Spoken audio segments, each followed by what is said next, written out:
دوستو، پروگرام ہماری امید ہمارے نوجوان میں آپ کا میزبان پیارا دوست آپ کو ایک بار پھر خوش آمدید کہتے ہیں۔ دوستو، ہم بات کر رہے تھے ہمارے موجودہ عدالتی نظام میں بدعنوانیوں اور بے قاعدگیوں کی۔ ہمارے وکلاء ہمارے ملک کے اعلیٰ تعلیم یافتہ اور پڑھا لکھا طبقہ قانون کی تحریر کردہ تمام شقوں سے واقف اور قانون کے سارے داؤ پیچ جاننے کے ماہر ہیں۔ یہ ہمارے ماہر قانون ہمارے وکلاء کا کام جہاں پہ انصاف کے فیصلوں میں معاون کا کردار ادا کرنا ہے اور ان تمام حقائق کو سامنے لانا ہے جہاں کسی ناحق کسی مظلوم کے ساتھ زیادتی کی گئی، تاکہ قاضی یا جج صاحبان کو حق پر فیصلہ کرنے میں مدد ملے۔ مگر دوستو، ہمارے یہ ماہر قانون پیسے کمانے کی دھن میں اتنے اندھے ہو چکے ہیں کہ حق کی بجائے ناحق کے وکیل بننا زیادہ پسند کرتے ہیں۔ یہ قانون کے ماہر ہونے کی وجہ سے ظالم کے پاس جاتے ہیں اور اسے بتاتے ہیں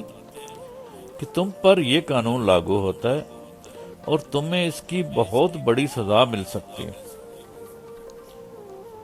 تمہارے تو اس قانون میں بچنے کے کوئی چانسز ہی نہیں ہیں۔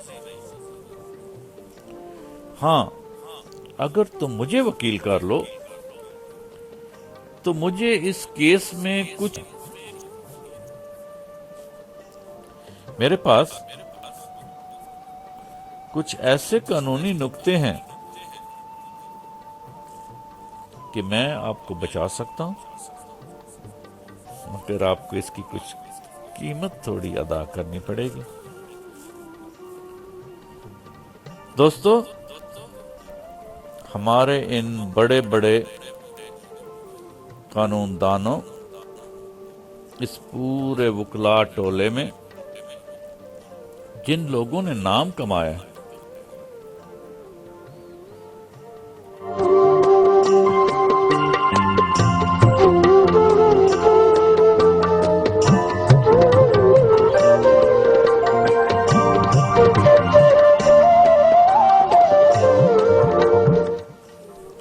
جی تو میں بات کر رہا تھا کہ ہمارے جو بڑے بڑے آج کل ماہر قانون لوگ ہیں، ہمارے بڑے بڑے وکلاء جنہوں نے بہت نام کمائے ہیں اپنے اپنے شعبے میں، دوستو آپ ان کی تاریخ اٹھا کے دیکھ لیں کہ جتنے یہ بڑے بڑے نام ہیں، عموماً انہوں نے یہ نام حق اور انصاف کے خلاف فیصلے جیت کر کمائے ہیں۔ دوستو، اس زمن میں ایک چھوٹی سی رپورٹ ہے، میں چاہتا ہوں کہ آپ کے ساتھ شیئر کی جائے تاکہ آپ کو ہمارے عدل و انصاف کے ان بڑے داتاؤں کا نام پتہ چلیں کہ یہ لوگ کس طرح حق و انصاف کے فیصلے کرنے میں معاون کا کردار ادا کرتے ہیں۔ تو آئیے دوستو، یہ ایک چھوٹی سی رپورٹ سنتے ہیں، پھر بات آگے بڑھائیں گے۔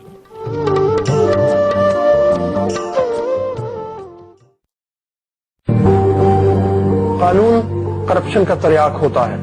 مگر ہمارے ہاں قانون و انصاف کا استعمال بعض بڑے وکلاء کے ہاتھوں میں ایک ایسی جنس بن گیا ہے جس کی منہ مانگی قیمت لگوائی جاتی ہے۔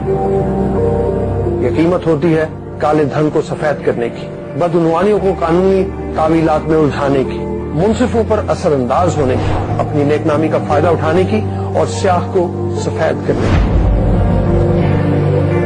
حال ہی میں آر اسٹیل مل کے مالک شیخ محمد افضل نے